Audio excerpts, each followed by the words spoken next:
thank you to the Center for Diaspora Studies, to the organizing committee, particularly to Dr. Jaya, whom I met in December 2019 in Trivandrum. So I will start. So briefly, this is sort of what I want to cover today. Want to give you a brief history about South Asian immigration into Canada. I want to talk a little bit about two ideas or concepts which would undergird and help us understand the situation. Because what I'm looking at is the South Asian community in the time of the pandemic in Canada.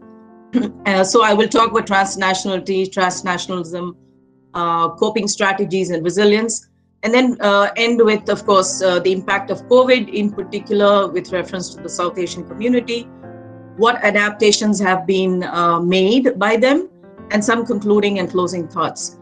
Now, I do have to mention that this is something that I recently started working on. So obviously in the questions and later, I welcome any feedback or comments or any other questions that all of you may have. So there's a lot of information with regard to when we look at the history, but the key ideas that I want to emphasize is that the first waves of South Asian migration into Canada started very early in the 20th century. Even though the dates are not that important, the main focus really is that, I mean, for our purposes, is that immigration prior to this time was mostly European. So there was a lot of resistance in terms of migration and immigration from other parts of the world, specifically from South Asia and India. And so there was a lot of reaction and racism and fear. And so there was a lot, in the early days, there was a lot of measures to restrict the entry of South Asians. And this included the impossible rule of the continuous passage, basically where they are expecting people to come in, especially in those days by ship, but do it without docking on the way. So clearly it was very discriminatory. And the famous Komagata Maru incident is one of the key landmark incidents that happened. And so this created a lot of resentment, of course, among the South Asians. However, much more recently, recent waves of immigration into Canada have demonstrated that South Asians are one of the largest immigrant groups in Canada. The reason I mentioned this prior history of racism and so on is that the fact is that the history of Canada is rooted in this, of immigration history is rooted in this, as well as the history of the country itself. So there is the vestiges of that, and we do still feel those kinds of impacts, and that will become clear when we go further into the presentation. Beyond 2001, the numbers have really risen. So to give an example, between 1996 and 2001, for example, the number of people who reported a South Asian origin rose by 33%, while the overall population grew by only 4%. And almost 1 million people of South Asian origin lived in Canada, about 3% of the total Canadian population. And they include a number of different ethnic and cultural origins. For example, some people will identify themselves as East Indian. Just to give you a little bit of background on their terminology, people from India are considered East Indian to differentiate them from West Indian. This is very peculiar only to Canada, this terminology. And in addition, we have Sri Lankans, Pakistani, as well as Tamil people, not necessarily just from India, but also from Sri Lanka. And so one of the other significant aspects is that in recent times, especially within the last 20 years, after China, the leading source country for immigration was India, and the fourth largest country of origin for recent immigrants in the same period. So all these things tell us that, in fact, of the total so-called visible minority population, which is people of color, 2/3, or almost 1/4 of the total visible minority population were South Asian, which is a huge number. And then they were also the largest visible minority group recorded in the 2006 census. They reported both Indian ancestry, Pakistani, Sri Lankan, some reported Punjabi origins. When we say Punjabi, it could again be from either India or Pakistan. Now, I want to briefly talk about transnationalism. We kind of had a glimpse into it in Dr. Margaret Walton Roberts' talk. So the significant thing here is that there's a lot written about transnationalism, but the focus here for me is on immigrant transnationalism. Basically, the idea being that there is a connection between the home country and the host country. And so basically the term that we like to use is transmigrants, because people maintain and build and reinforce links with their countries of origin and keep that link. So that's the important thing about transnationalism and transmigrants. The other issue is that, which I think all of us face, I have faced it myself being an immigrant, first to USA and then into Canada, is that the concept of home means both places. Home is both where you are currently, and home is also the home country. And so one of the things is that one of the important aspects is that the social connections have to be maintained, and those ties have to be kept alive for people to feel enriched and to feel connected to both their spaces. And it's also a question, of course, about your own identity. So so as we've seen yesterday with Dr.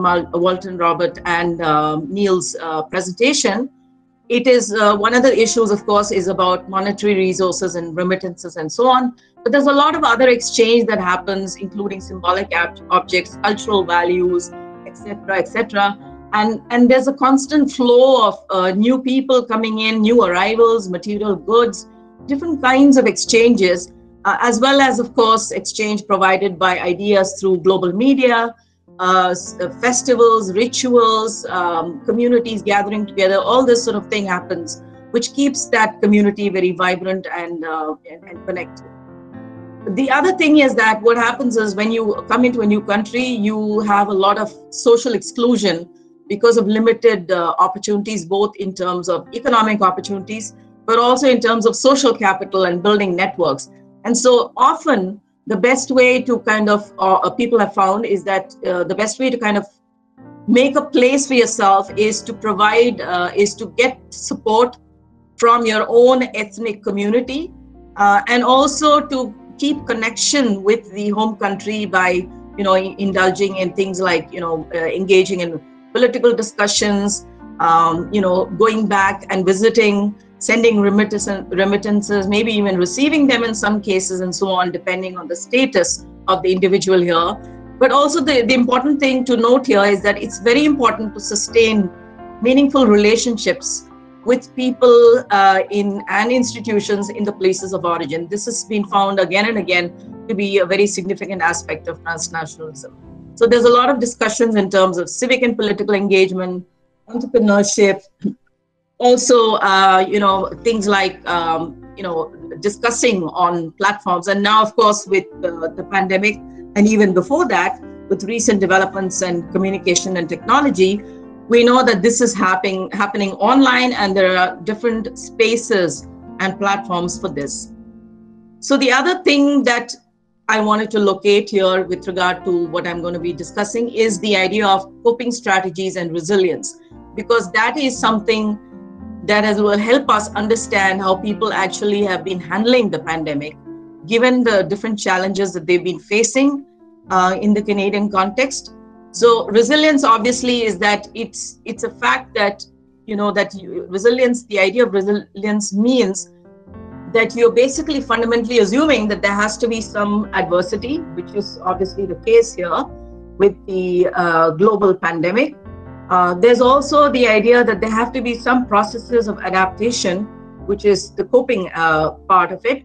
And there have to be also some aspects of life, that get solved or resolved or have been affected by this, which includes things like satisfaction with your life, self-esteem, and so on. The idea also is that obviously we know the other issue is that it's also about a person's, each individual has a certain level or threshold of dealing well with stress and adversity. And so some people may bounce back immediately, and some may take, longer, and some may not show any negative effects at all. And the other thing is that in terms of life circumstances which lead to poor outcomes, resilience is needed even more. So these are all things that are established in the literature. And the other aspect of it is that one of the issues is that when we regulate ourselves, when there's a high degree of self-regulation and self-motivation and a lot of engagement on the part of the individual, then there is a higher degree of stability and equilibrium in terms of the threats that are experienced or losses that are experienced. Obviously, we know that the COVID pandemic is phenomenal in the way we have experienced adversity and in a never before seen way. So let's see how that works out in terms of this pandemic. The other aspect with regard to the research and coping and resilience is that there's been a focus also on problem solving and which is focused around solving the problem and seeking support. And when you have meaning focused coping, in other words, it's very focused around trying to make sense of what is going on, that helps, or connecting with other people, that seems to help in reducing the negative impact of stress as well as the losses. So let's get into the impact of COVID with regard to the South Asian community. One of the most important aspects is that, and I'm going to privilege this because you will see in my presentation that one of the things that we see is that even though we can talk about the South Asian community as a whole experiencing the negative effects of the pandemic, the social and economic fallout has had a huge impact on all, on women in general and racialized people all over. But one of these groups is significantly South Asian women. So it's become even more now. By the way, even before the pandemic, there have been a lot of barriers when immigrants come into the country in terms of finding adequate employment. Often they're underemployed and so on, or not meaningfully employed. And now it's even more challenging to find and retain secure and meaningful employment. So because of the pandemic, a lot of people were hard hit by a loss of jobs, because many of them, of the South Asian migrants, were employed in sectors such as the food sector and accommodation services and so on, and also as essential workers in jobs which are sort of like precarious or in precarious sectors. And as we know, tourism, as well as the restaurant industry and hotel industry, has been severely affected by the pandemic, not just in Canada, but all across the world. So these barriers that are faced in employment, which are always existing even before the pandemic, have become even more stark during this period. So, for example, in February 2020, before the lockdowns began, immigrant women represented 1/4 of all female workers over the age of 15. And as of mid-July 2020, they experienced almost half of losses in employment, almost half, meaning 45%. So the South Asian community of this group, within the larger group of immigrants, has experienced actually really high rates of unemployment, nearly 18% among all racialized groups in 2020. Now, one of the areas, and I will talk later about this in my concluding thoughts as well, is that one of the ways by which COVID is being handled is not just through the government relief and so on, which I will talk about a little later, but also through a lot of non-governmental agencies and organizations, some that are focused on immigrant services, others which are in general focused on helping people through this situation. So in Access, for example, they support job seekers from various backgrounds to integrate into the Canadian labor market. And they found in this period that more than 40% of female clients are newcomer women from South Asia, primarily India, Bangladesh, Pakistan, and Sri Lanka. And the other issue, peculiar issue, which South Asian community faces as compared to, let's say, the rest of the population here. So one of the challenges is that South Asian women newcomers, more than any other group, are likely to live with family when coming into Canada.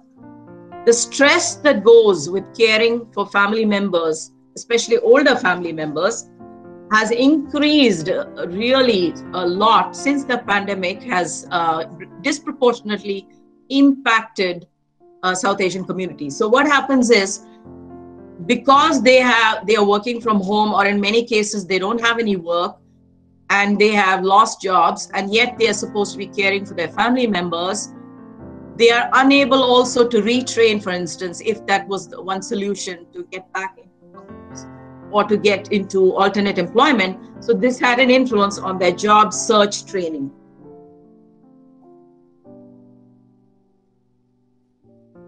And one of the good aspects of this organization called Access is that they provided a lot of online programs and services so that South Asian women can access support at their convenience.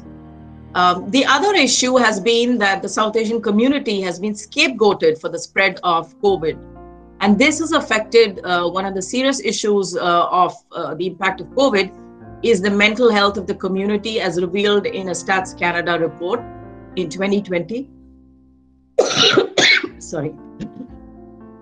And the supports provided by this organization is commendable, because they provide particularly customized support for newcomer women and individualized support to each individual.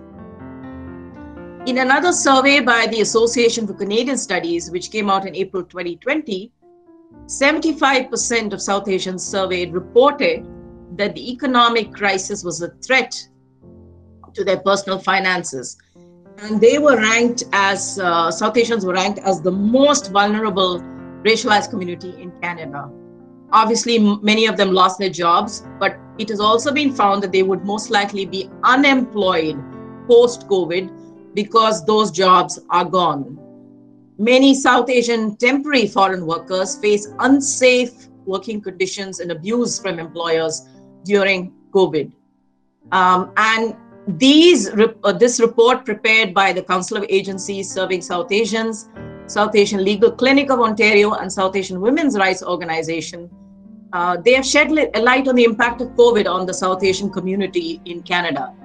The other issue is that while the government of Canada has been actually providing support during COVID, there's a lack of access to government funding and support for a number of the South Asian groups because of their status. In other words, many of them are here perhaps on a temporary work visa, or their status is very precarious, especially if they're recent immigrants. And so this has created challenges in terms of access, because a lot of the access to government funding and support is based on your legal status in terms of your position within the country. So such groups would include people like South Asian seniors who may not be able to get the old age benefit, South Asians who have a precarious immigration status or are precarious workers who are unable to file for what is called the Canada Emergency Response Benefit. Also, South Asian parents who cannot cannot get child benefits, as well as international students who are a huge population within the country who can't get access to the Canada Emergency Student Benefit, again, because of status issues. The other impact is in the area of increase in family violence. Because of increased stress due to the pandemic, because that resulted in, in food insecurity as well as in unemployment, many South Asians in Canada were more vulnerable to increased family violence. This has also been found all across the world, that there are incidents of forced marriage which have increased during this period, and the reports of the service providers have shown us all this. The other major issue is that since the pandemic began, there has been a rise in hate speech and discrimination against South Asian Canadians, especially Muslims. Social media has been used to circulate fake videos, racist and stereotypical memes, and conspiracy theories which are focused on South Asian Canadian Muslims. This online hate content has in fact led to more discrimination and greater, increased hate crimes against South Asian Canadian Muslims. So, for example, one example is people actually waiting outside places of worship to catch, so-called catch Muslim worshippers breaking lockdown measures and so on. Another conversation that has happened recently, and actually there's been a shift, is that there is a focus on changing gender roles. A large part of the South Asian community, especially in Ontario, in the Brampton region, is South Asian Punjabi families. And many of them are very traditional in terms of their expectations of gender roles. Due to the pandemic and more women working from home, there's been a discussion about this and men's participation in domestic work. This has also led to dissension, in some cases, increased domestic violence. It's made more sharper or distinct in intergenerational families because there are higher expectations of traditional patriarchal expectations of gender roles. And this made it difficult for women to find a work-life balance, especially during the pandemic.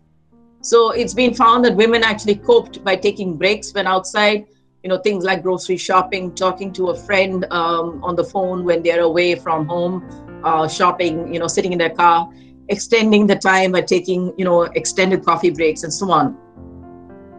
So one of the findings has been, for example, especially where there's a large concentration of the Punjabi community in the Peel region, in the Greater Toronto area, one of the things that has been found, according to one of the founding members of the Punjabi Community Health Services, Baldev Mutta, he says this has brought lingering inequalities between husbands and wives into sharper focus.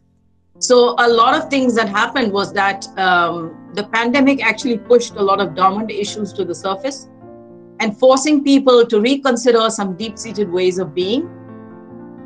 That one of the serious hurdles is that women are views that leave women convinced they must nurture everyone around them, and the men in their lives feeling entitled to their work and care. So obviously, this puts an even more, more focus as well as a more sort of burden on the women in the family.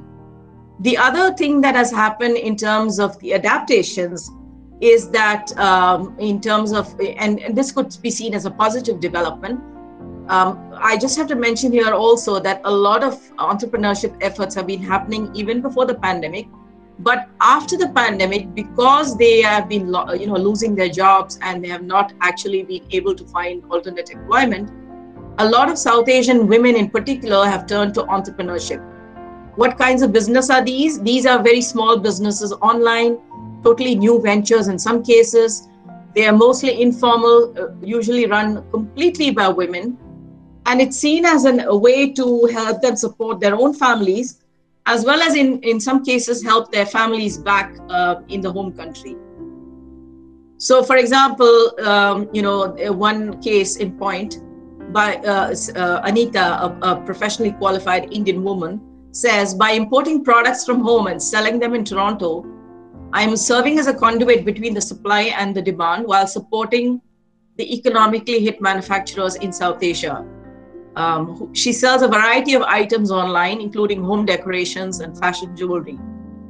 Although Anita had a keen interest in entrepreneurship, she could only start her online business during the pandemic when her hours at her day job were reduced by her employer. So it was more like a response as an adaptation to keep the income and to keep the economic aspect at the same level as before.